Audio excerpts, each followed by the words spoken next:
Hola, buenas tardes a todos. Este es el programa Tierras de Amor, un programa de territorio para la nueva educación que conduce Vanessa Montserrat, quien hoy no se encuentra entre nosotros porque se halla en un viaje exploratorio y sanador en las tierras de Medio Oriente.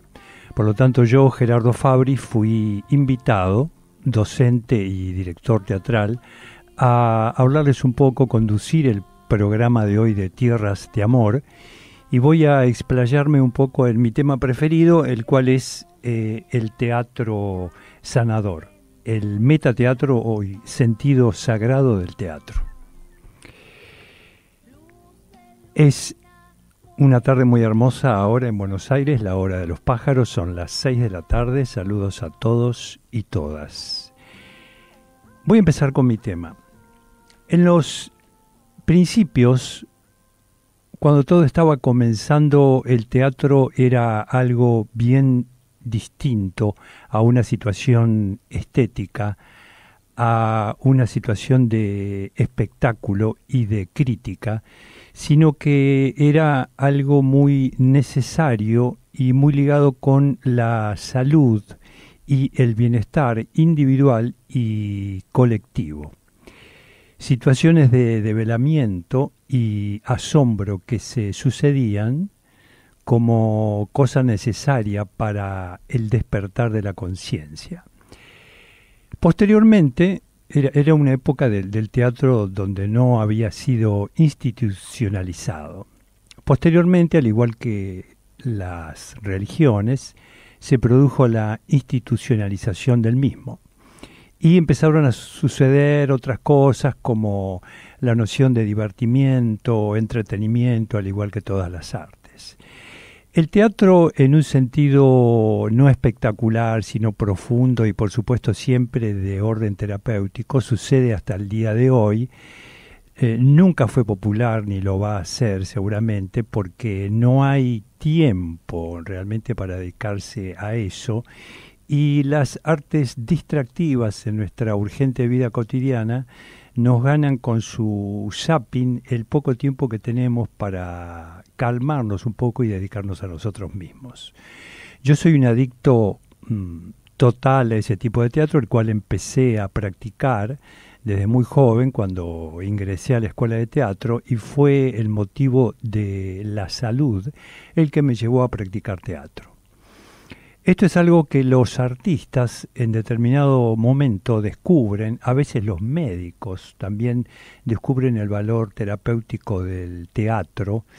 Y, por ejemplo, hubo un médico muy famoso en el siglo XX que se llamó Jacobo Levi Moreno, el cual conocemos como el creador y fundador del psicodrama moderno. Él era médico y un hombre de teatro común y corriente que hacía obras de repertorio.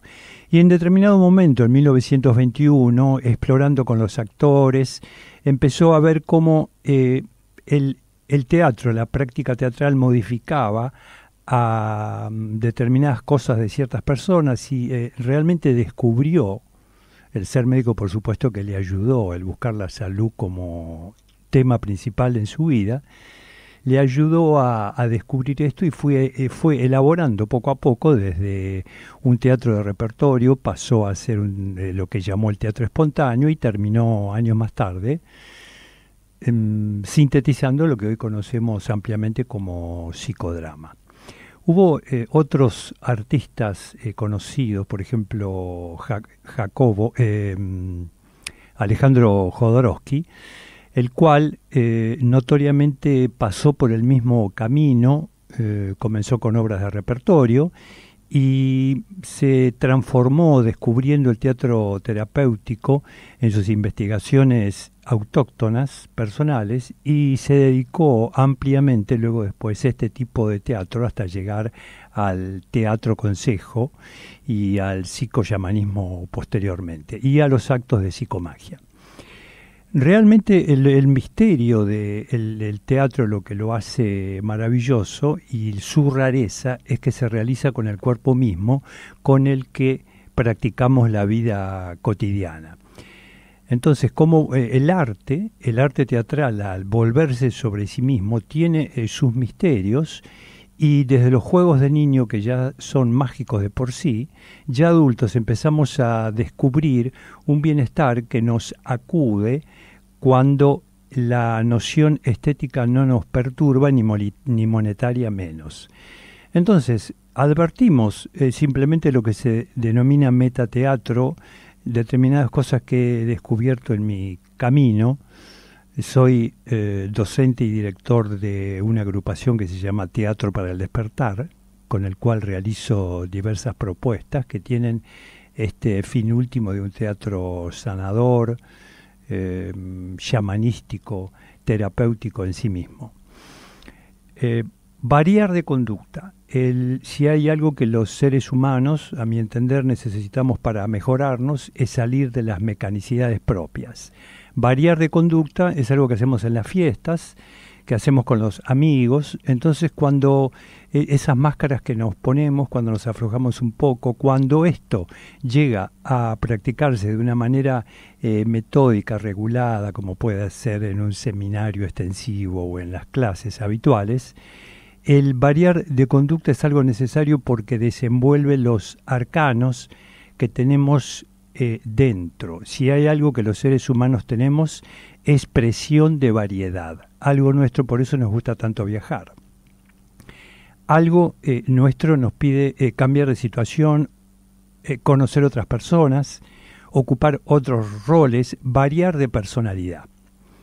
Esto en el envase encerrado que desde hace algunos milenios cada uno estamos viviendo en este gallinero social, que nos encorseta sin darnos mucha cuenta de ello.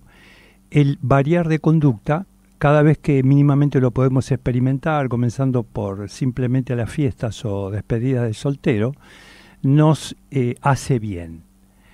Entonces, al igual que el revelarnos, dar a conocer interiormente lo que nos ocurre y desatar el manojo afectivo en el que estamos. Otro ítem fundamental es cambiar de rol. Asistir a el cambio de rol es otra cosa que nos desabsorbe de una demasiada vivencia en el yo personal.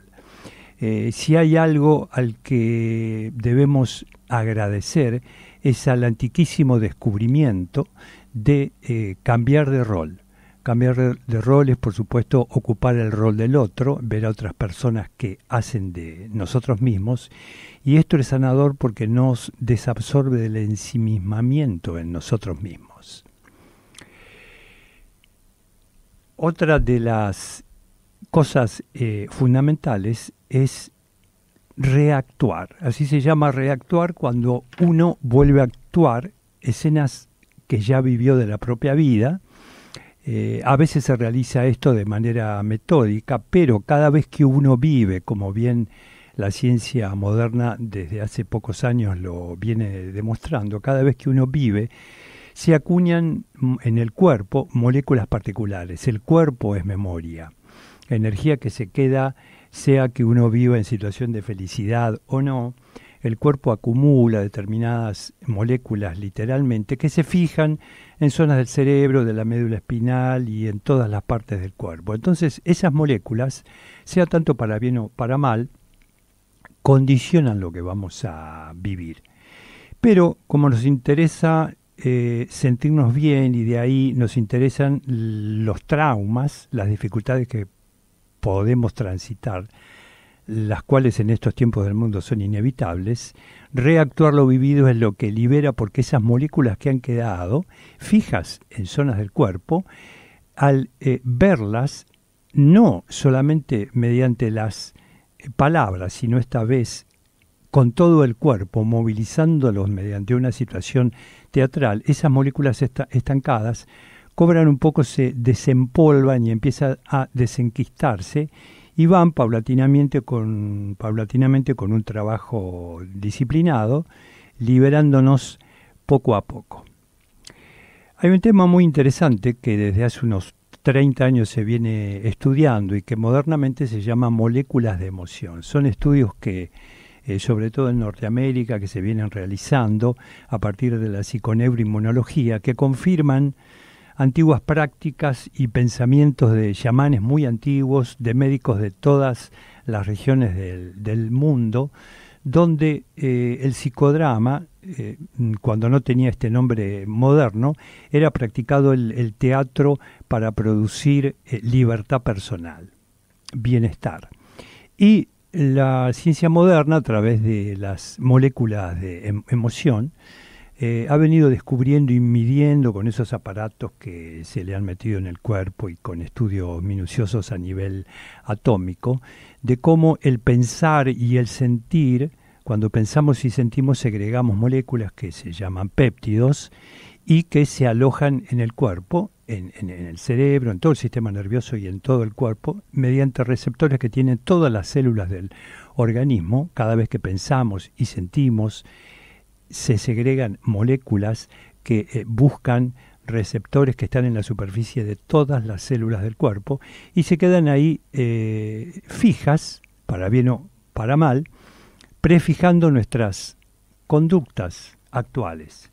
Si llegara a haber ciertas cosas infelices que hemos vivido comúnmente y encontramos que ellas se quedan en el cuerpo, entonces al reactuar, uno sabe lo que le pasó, tiene escenas personales que quisiera vivir, acude a grupos para actuar tal escena, o las descubre en distintas situaciones. Al actuarlas con el mismo cuerpo, esta es la clave de la práctica del cuerpo, algo muy holístico, al actuar las mismas escenas que ocurrieron en la vida civil común, el cuerpo, el alma tiene la posibilidad de remover esa energía enquistada.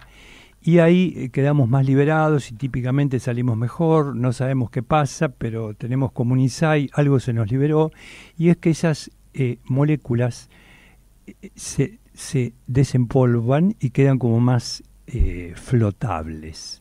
Entonces ahí otros ingredientes de nuestros arreglos personales de orden espiritual podemos realizarlos. Por ejemplo, si algo necesitamos nosotros, creo, los seres humanos, es ser operados de todo. Volver a operados, digo, en el sentido de operaciones físicas, corporales, con un alto grado de simbolismo, por supuesto. Operaciones simbólicas realizadas, esta vez no solo con la mente, sino con todo el cuerpo. Como bien decía Alejandro Jodorowsky, el inconsciente acepta la metáfora. La metáfora mediante el arte. El arte, en este caso el teatro, se vuelve sobre sí mismo y desarrolla el misterio de volver a actuar, no solo lo que me pasa hoy, lo que me quedó represado con mi amigo, con mis familiares, con mi amante, sino volver a reactuar con disciplina escenas que he vivido. A veces desde la infancia paso por distintos ítems de mi vida, pueden ser a veces 4 o 5, como hay muchos casos de personas que quieren volver a actuar en 4 o 5 sucesos de vida. Entonces, realizamos en el Teatro para el Despertar distintos tipos de escenas, por supuesto escenas de ritos de casamiento, volver a realizar ritos de casamiento, ritos de velorio, ritos de amor, de palabras no dichas, de decirle cosas a los progenitores, de actuar de los progenitores, de expresar acabadamente aquello que en una despedida no pudimos expresar, de escribir una carta como nuestro hijo nos escribiría a nosotros, de escribir la carta que nuestro amante nos enviaría a nosotros.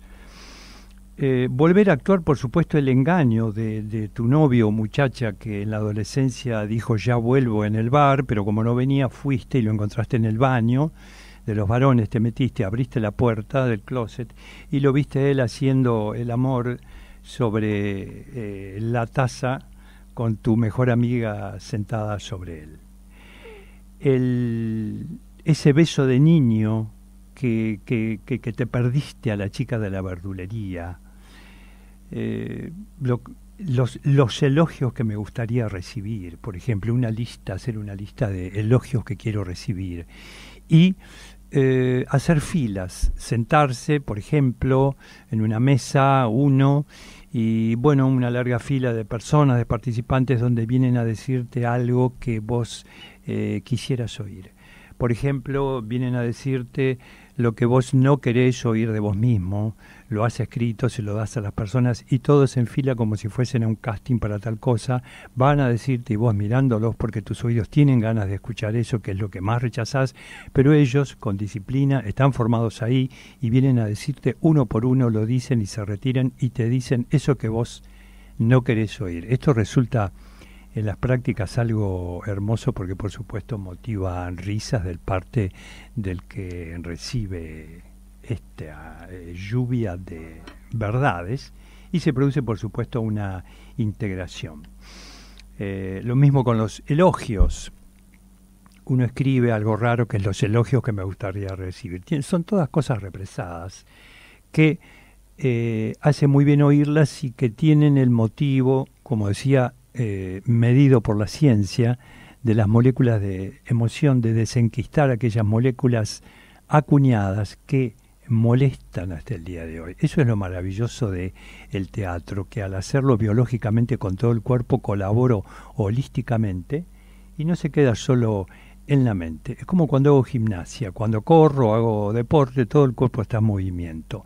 Con el metateatro ocurre lo mismo. Usamos el teatro con motivos terapéuticos de bienestar.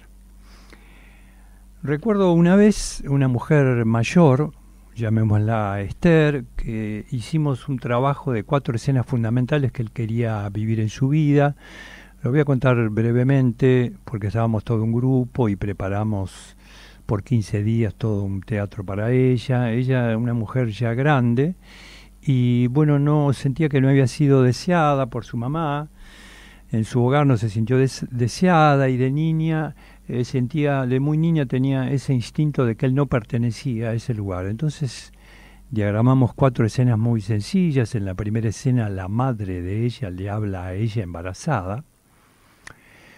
En la segunda escena ella ya nacida a los 4 años más o menos y con unos sostenida por papá y mamá que agradablemente la mecían y le hablaban nuevamente, al igual que el embarazo, con palabras cariñosas, que es lo que ella siente que no tuvo. Y otras 2 escenas posteriores. Y al final de todo ese camino actuábamos un sueño que Esther tuvo con una flecha. Había soñado con una flecha, una cosa que trajo al grupo misteriosa, donde ella en la visión del sueño encontraba que una flecha en pleno desierto pasaba por sobre su cabeza y por delante de ella se clavaba en el desierto. Vino al grupo, comentamos todo esto y bueno, ella como cosa final, por supuesto esa flecha indicaba su nuevo destino. Y había una alfombra, una tela muy larga, roja, de unos 10 metros de largo. Yo estaba en la punta como un sacerdote esperándola con esa flecha que había conseguido de un arquero zen, amigo mío, en mis manos, puesta horizontal esa flecha y ella a 10 metros iniciando el camino sobre esa tela roja, viniendo a recibir su nueva alma después, previamente de haber actuado todas las escenas que les conté, y recibiendo su nuevo destino, la flecha hacia adelante. Obviamente estas son cuestiones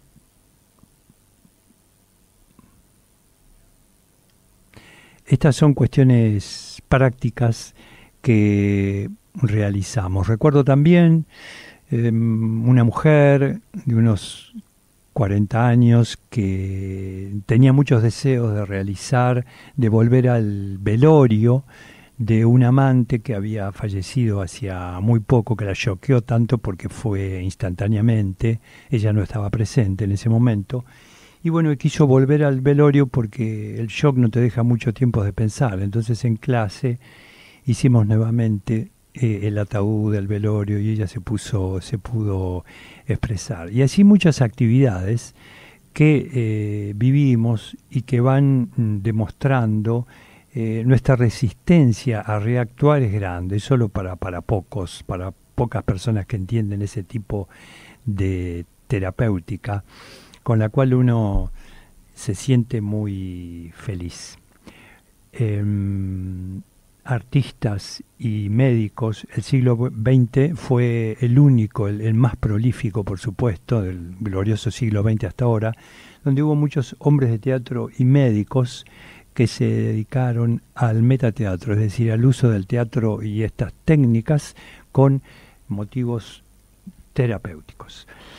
Voy a casi estar finalizando esta charla con un texto muy breve que escribió Jacobo Levi Moreno, el fundador del psicodrama, que dijo así, en forma de poema: un encuentro de dos, mirada con mirada, cara a cara, y cuando estés bien cerca, tomaré tus ojos y los colocaré en el lugar de los míos. Y tú tomarás mis ojos y los colocarás en el lugar de los tuyos. Entonces te miraré con tus ojos y tú me mirarás con los míos. Bien, voy a contar brevemente en 1921 cómo fue fundamentalmente que a Jacobo Moreno, el creador del psicodrama, se le ocurrió el psicodrama. Él era director de un grupo de teatro, se lo conoce como el caso de Bárbara. Bárbara era una mujer que representaba siempre papeles románticos y, digamos, cándidos y suaves en el elenco de teatro, y un espectador que siempre la veía, la admiraba y se casó con ella, y después se acercó, continuaba yendo a ver actuar a su mujer, y se acercó al director Jacobo Moreno y le dijo: mire, mi mujer siempre representa en el teatro determinados papeles muy pacíficos, pero en casa ella se comporta de otra manera.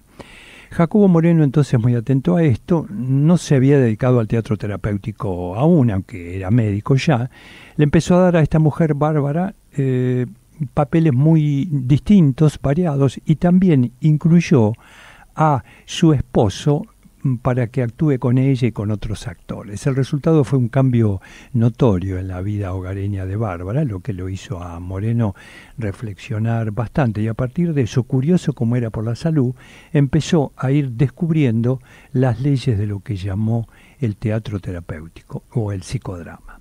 También ayudó mucho en ese mismo año, 1921, lo acercó al poder curativo del teatro cuando un millonario se le acercó a él porque quería que lo ayude a suicidarse. Entonces, bueno, Jacobo Moreno dijo que sí, como era tan generoso, él era médico, sintió que podía ayudar a la persona y no ponerse algún obstáculo moral para ayudar a alguien. Entonces le dijo: sí, como no, te voy a ayudar, y durante varios meses empezaron a ensayar distintas maneras, formatos para suicidarse. Después de un tiempo de práctica, de casi un año, a este hombre ya se le cesaron las ganas todas de suicidarse. Obviamente, el haber practicado en una situación artística figurada lo calmó a este hombre. Entonces, eso es lo que coadyuvó a Jacobo Moreno también a asombrarse por los usos terapéuticos del teatro. Alejandro Jodorowsky, también el conocido autor de Psicomagia y otros libros, tiene unas ejemplos, centenares de ejemplos muy lindos en los libros Psicomagia y La danza de la realidad, de su teatro terapéutico, que desarrolló de manera grupal desde los años 60 y ya de manera individual. Bueno, me voy despidiendo agradeciendo a Vanessa Montserrat que me haya dejado estar aquí para hablar de mi amor preferido. Gracias a ustedes por escucharme. Esto ha sido un breve entrenamiento auditivo en metateatro, el sentido sagrado del teatro. Muchas gracias, que la pasen todos bien.